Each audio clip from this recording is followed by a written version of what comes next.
Hello, guys. You are welcome to my YouTube channel. It has been a long time, I know, but hey, here's to starting and remaining consistent. Today, we are doing a movie review. But before that, I want to say thank you to every one of you who has been coming here to watch all my videos, and for you who's listening to me for the first time. Thank you so much. Make sure you subscribe, turn on notification bell so every time I drop a video, you get notified. So let's go right into the movie review. Today we're going to review the movie Funmilayo Ransome-Kuti. Yes, the movie was released May 2024, but I just saw the movie and I said, hey, I need to share with you all. Now, the movie is absolutely delightful and it's a biopic that shares the times and life of Funmilayo Ransome-Kuti. Now, growing up, I knew about her. We were told about her, but not much was told about her. The only thing I knew then was that she was the first woman who to drive a car in Nigeria. That was legit the only thing I knew about her growing up, and also what we were taught in school. But because of this movie, I was able to go even further to read about her life and everything that she stood for. The movie opens with the older Funmilayo, played by Joke Silva, who is in the house of her son, Fela, just relaxing and all of that. The famous Fela Anikulapo Kuti, right? And there and then, police burst into the house looking for Fela. But because they did not find Fela, they destroyed the house, injured a lot of people in the house, and Lai was thrown down from a two-story building, and this landed her in the hospital. So while in the hospital, she called a reporter because she wanted to share her plight and share her story. So in the midst of sharing her story, we get a flashback, to the life and times of Funmilayo. Now, the younger Funmilayo was played by Kendi Bankole. Now, we see Funmilayo. Her father is someone who was a huge support and a huge inspiration, teaching her about the legends, teaching her about the culture of Yoruba. And not only that, because her father saw her drive to study, and the father being someone who was educated himself, decided to even help her, go further in studying. And she became the first female at the Abeokuta Grammar School. Now, this is one thing we were not taught in secondary school, but I got to know about that because of this movie. She was born in the 1900s, right? And she grew to be someone who was daring, very, very, thoughtful, someone who is very expressive. And it was all because of the influence of her father, who taught her to push back boundaries, don't allow limitations set you back. Go for it. If you have it in your mind, if you think about it, just go for it. And she did.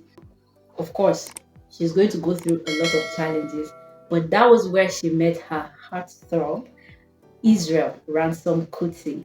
Now, I need to mention this because, and of course, they had to go to different places.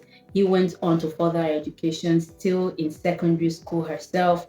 But one thing worthy of note was that Israel kept sending letters to her. I mean, the correspondence they continued for every week.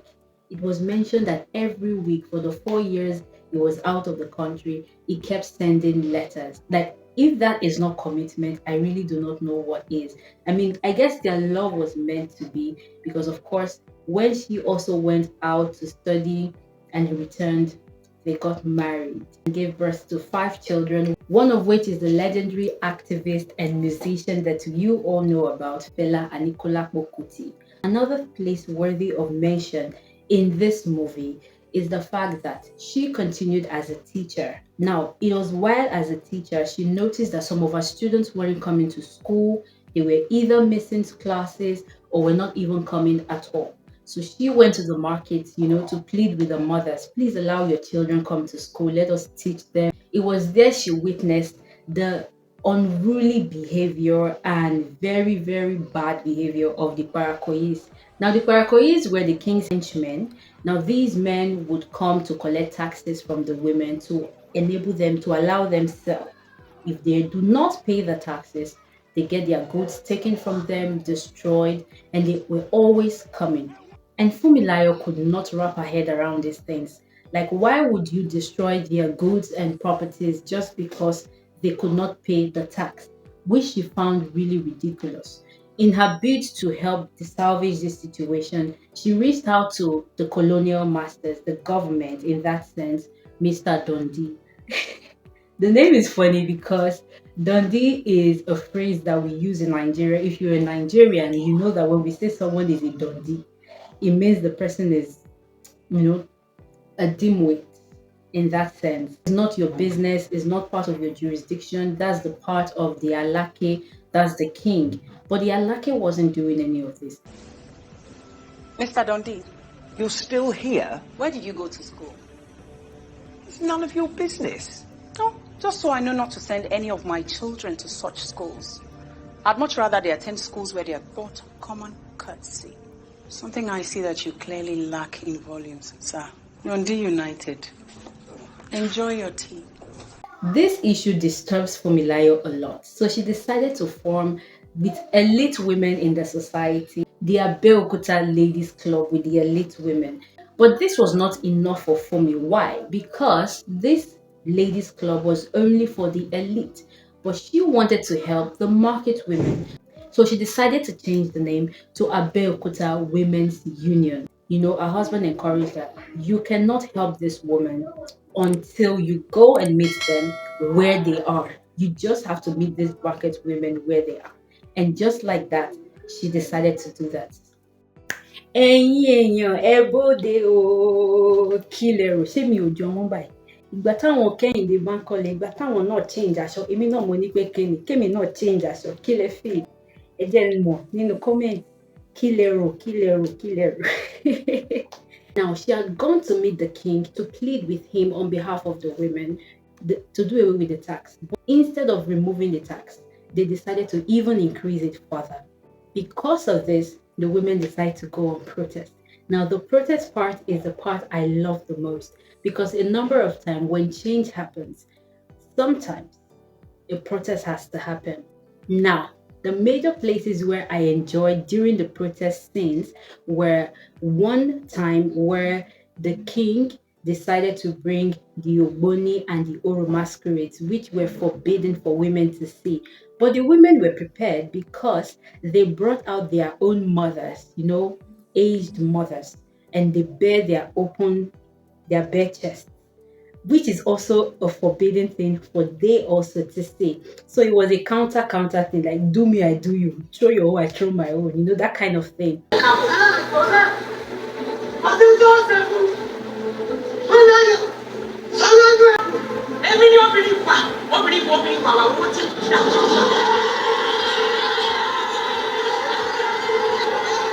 The king just thought that, you know, they are women, they're going to go, you know, when the sun beats them and the rain beats them, they're going to go. But he was so surprised that women could be that formidable and united. Now, you've been destroying our market products. So now we're not going to the market. So all our products, we're going to bring it together. Everybody will cook together. Everybody will eat together. And they stayed on this, eating together under the sun, under the rain. It just reminds me of NYSC anthem. Under the sun or in the rain, you know. And when they saw that, okay, these people are not budging, let us show them violence. And of course, they injured so many women. Fumi was even thrown into the prison. But this did not stop the women. That was how formidable they were. Not only now, they had Egba women support. They were having support from other women in other communities. So more women were trooping in to have this thing abolished. But this time, they wanted the king out. They will not have it again. You injure our women, you thrash us, bring violence with us. No, this king has to go. The Alake, that's the king, played by Oga Bello, who we know as Adebayo Salami, and his cabinet members. They were scared because now the women had broken their barriers and they were entering into the palace. And the king, Osare Kabakabani, Oferege, that means the king ran away. He ran. Anyway, long story short, the women were successful, they were victorious, and they won. But Fumi suffered a huge loss because during this period, her husband had cancer, and he had successfully hidden it from her because he did not want her to be distracted. So by the time she knew about this, he was already in his last stage, really, really sick, and he passed on eventually, leaving her really devastated. All of this just had me thinking, where were the Egba men during all of this? I mean, you would think that men would want to speak up for their mothers, for their sisters, their wives. Where were they? Now, I love the film and I would absolutely rate it a 10. It was perfect. I loved how it portrayed the lives of Fumi. I love how it also showed another side that we do not get to hear all the time. Because yes, she was successful. She led a successful a successful protest, but she also encountered personal loss that is not usually talked about. Funmilayo was an inspiration and still is an inspiration that when things are not going the way they are, playing the deaf ear or throwing a blind eye will not solve the problem.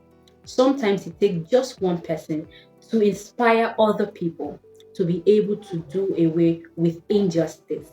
Another thing worthy of note is the support of two men that Fumi had. First was her dad, who encouraged her to fly without limits, to push back boundaries, and to be very, very fearless. And the next is her husband, Israel Ransome-Kuti, who was a huge support. He was there for her, covering the home front when she was not around.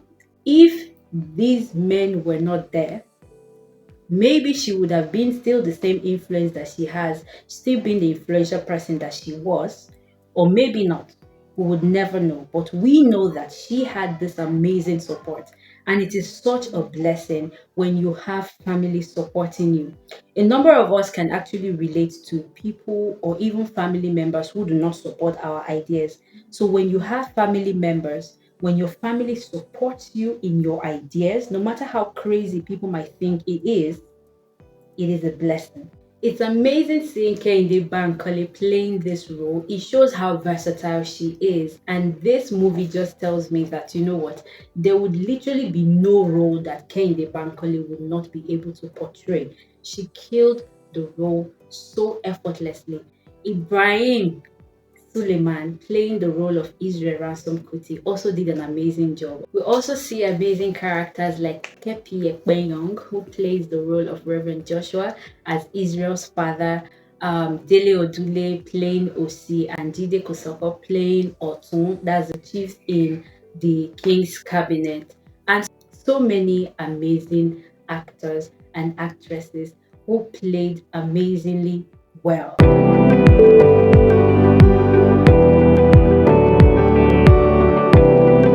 Now, this movie has gone even further to win Best Writing at the 2024 Africa Magic Viewers' Choice Awards. So the movie also won the Best Overall Feature Film and Best Screenplay at the Africa International Film Festival. I am super, super glad that a movie like this was made because it has inspired me to even read more about the legend in the person of Funmilayo Ransome-Kuti. Have you seen the movie? What do you think about the movie? Let me know in the comments, and make sure you subscribe if you are yet to. Turn on notifications so anytime I drop another video, you will get notified. Until the next video, stay safe. Bye.